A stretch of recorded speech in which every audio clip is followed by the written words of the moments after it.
Finally had my car out for the first time this year, only around July 2022, and here's the massive list of things that I've still got to fix on the thing. Okay, so it's completely clear, but that's not true. It's because my kid made a big old mess of it and I had to wipe it clean. Here's a shot of actually what it looked like, and let me talk you through the list of things. So I had the car out at Phillip Island a couple of weeks back, and the car ran really well for the most part. Again, as always, it's kind of bulletproof, but it's not perfect. And I came away once again with a list of like 10-ish things that I want to go over. You would have seen in a recent video, I put the new Stoptech rear brakes on. Now these have worked fine. They ran well. I didn't have any like obvious or immediate brake dramas, so they certainly functioned as brakes. However, the first time out, they did make a bit of a grinding noise. I guess it was just the pads needing to bed in. So that was gone by the first lap, which is awesome. Otherwise, they performed absolutely fine. Now, were they better than the stock ones? Look, for the most part, I didn't notice a significant difference. I did, however, notice that the whole car seemed to hold up to braking demands a lot better than it used to. So I think they are supporting the fronts like I was hoping they would, and trying to balance out that braking from front to rear, and really just means that the fronts aren't doing all the work and now the rears are kind of helping out rather than just being piddly little nothings like they were before.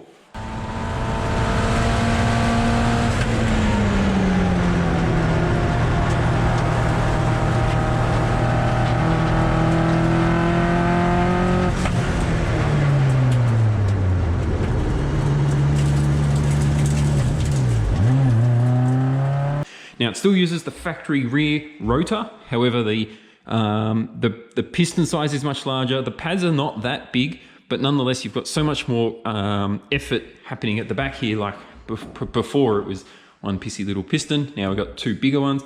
So that is working well.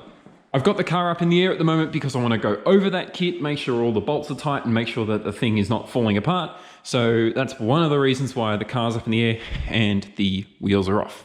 The second issue I had was with the fuel system. Now, when you hook through a fast left-hand corner, so you're curving around this way, all the fuel sloshes to the right-hand side, where on my car, the driver's side is. So that all the fuel goes this way. Now, unfortunately, the fuel tank pickup is on this side of the car. The pump is sort of just there at the tip of my index finger, and it hangs down in the bottom of the tank. Now, most people on the line will say, and particularly this was older forum posts and things, they'll say, Miatas don't have fuel pickup or fuel surge problems. You'll never have an issue. If you have an issue, you've got some other problem in your system.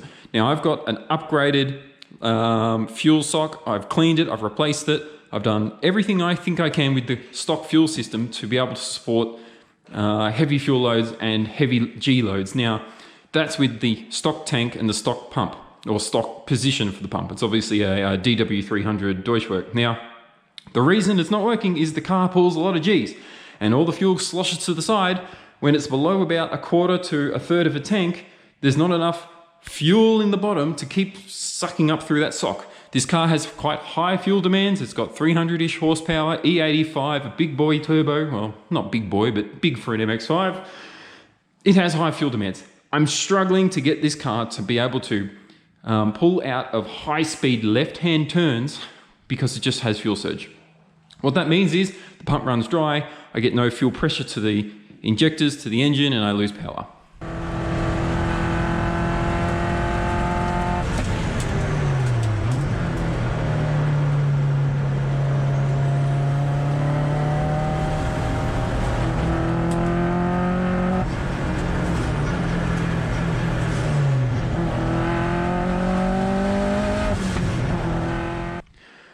To solve that issue, I'm adding a surge tank, and I don't like the idea of having it exposed or in the boot or anything. I wanted it somewhere that was outside the cabin. I don't want fuel near me when I'm in the car, so I've mounted it down under here.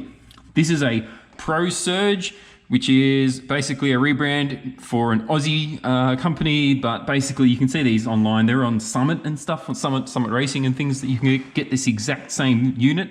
So for you guys in America, you'll know what these are. It comes under a different brand. I'll link it down below if you're interested. But yeah, it's a Pro Surge. It comes with two pumps. I'm only actually using one, so I've got a spare pump now. So effectively, my Deutschwerks up here is now lifting down into the surge tank. This surge tank, which lives in the left rear wheel well, then feeds that back to the fuel filter, which is on the other side of, or the other wheel well on the other side of the car. I decided to mount it here because it's actually out of the way. There's a plastic factory cover that lives here that will protect it from like wheel debris, rocks and things getting kicked up. It's low, it counteracts the weight of the driver by being on the left-hand side of the car. It's outside of the cabin, which means I'm not going to have any issues with fuel exploding in my face. So hopefully that's an appropriate place to put it. Now it's all plumbed in, but I haven't connected the Deutsch connector yet. So I've got a big boy there that I've got to wire into some wiring inside the car. On the other side, so that tank feeds to where the factory fuel filter lives here. You can see the old factory feed line is actually still here, but nonetheless, this is the line from the new surge tank. Now that came from a mob in Australia called Proflow, and I paid 500 bucks for it Aussie. In America, you can get them for like $300-400-ish, something like that. So I paid kind of similar dollars. They come with two of these 340 litre Proflow pumps. So I pulled one out because I don't need two. I'm only using one. I don't need that much horsepower, but having the one will be plenty fine. It came with fittings that were terrible, Chinese quality, I guess, or something, just poor quality fittings. So I pulled them out and replaced them. But otherwise, it's a good container to fill fuel with. So that was good. The other thing I had trouble with, which is over here, is the dashboard. I've gone through a few iterations of this dash. The digital display, here is the old one in this box. And unfortunately this display died on me, so I only had about half of, or a third of the screen was cut off. For some reason it wasn't working.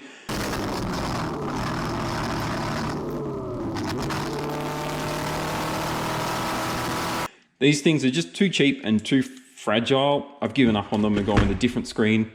So I used to I had a link to those. They're just like a Chinese AliExpress thing. I had a link to them in my video previously talking about this display. Here's the new one. It's got a plastic bezel. It's called a Johnny wheel, which is kind of a funny name. Still got the protective screen on it.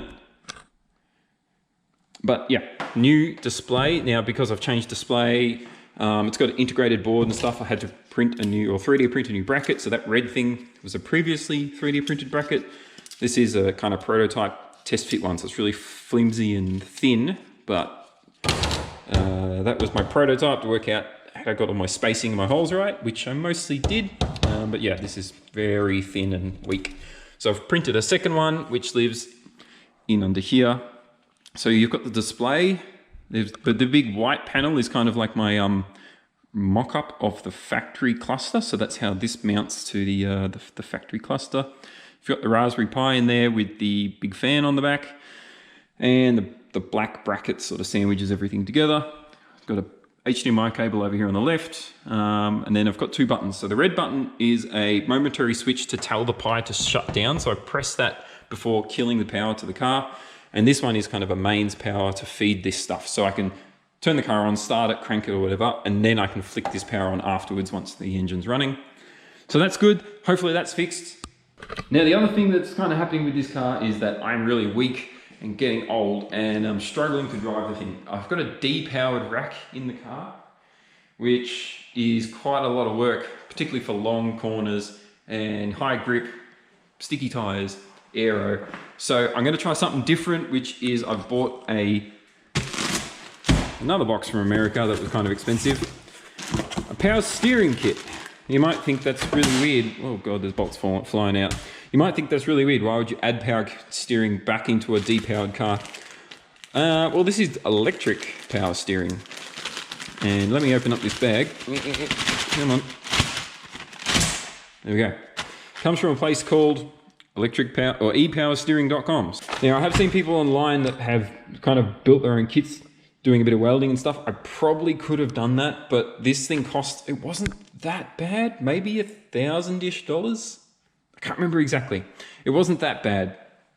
And for the time it would have taken me to work out, try and source the parts. I'm not in America where Saturns and Chevy Equinoxes necessarily are easy to find where you can find the motor. So to have this kit with the electronics as a kind of a bolt-in thing was just going to save me a lot of headaches, just because otherwise I'd be reinventing the wheel a bit too much. Haven't installed this yet, as you can see. So there's some instructions, there's some bits and pieces, there's bracketry wiring, the power steering motor, and all the other gizmos. So that's something that's going to go on in the next few weeks as well. Those are the kind of big ticket items on this car. So yeah, upgrading the fuel system, fixing the shitty dash, power steering's going in. The wing is off at the moment, purely just to make it easy to work on the back of the car, because that thing can get in the way. Otherwise, yeah, car's working well. You can see the hole where the dash would normally live. A couple of other little things. I'm trying to work out where I want to remount my shift light here. Not 100% sure where that's going to go. I'd like to play with these things way too much. The only other real trouble I have is the transmission. I still struggle to get it to change gear sometimes. I guess when you're putting sort of 300 horsepower or so through it, it just, you got to be a bit patient with your shifts, particularly fifths and sixths. Sometimes it's hard to know if you're in gear and is it the right gear. And it's hard just to trust the transmission. So I'm always a bit hesitant when changing around fifth, sixth. I don't want to hit the wrong gear and pop the limiter and potentially blow a motor. So I'm always a bit conscious of that. But yeah, otherwise, car's holding up well. Now, in terms of the fuel system and in here, if we climb inside, so this is essentially the top of the factory fuel tank, and this section here is removable. It's where your pump hangs from. It's also where the fuel level sender lives. So a few things that I've changed over the years. The first one is I ran higher amperage bulkhead type wire plugs for the original fuel pump that I had in here. So that was the Deutschwerks 3 DW300. It's a 4-pin Deutsch plug, but it actually is for 2 wires. So I guess it's just like higher amperage, splitting it over the pins. I probably should have used a higher amperage plug, but I didn't have one. So this is kind of a bit of a ghetto workaround. And I've added, so if you see this hose here is typically the feed out from the pump down to the fuel filter. I'm no longer using that. We're bypassing that, and instead that just lives there and does nothing, and we feed from this line down to the surge tank, which lives kind of just below this light here. So just down under here is where that surge tank lives. So this line goes straight down to there, and then this is an extra return from that surge tank. So if it gets too full, we don't want it overflowing and popping. It just feeds any excess back to here. I could have teed that back into this line, but I decided to give it its own dedicated line. So I've run this one up here. So it's an AN6 bulkhead type fitting up there. So yeah, that's the fuel system up here. And yeah, otherwise that's about everything that's happening with the car. I've got a bit of a bolt check that I want to do on the car.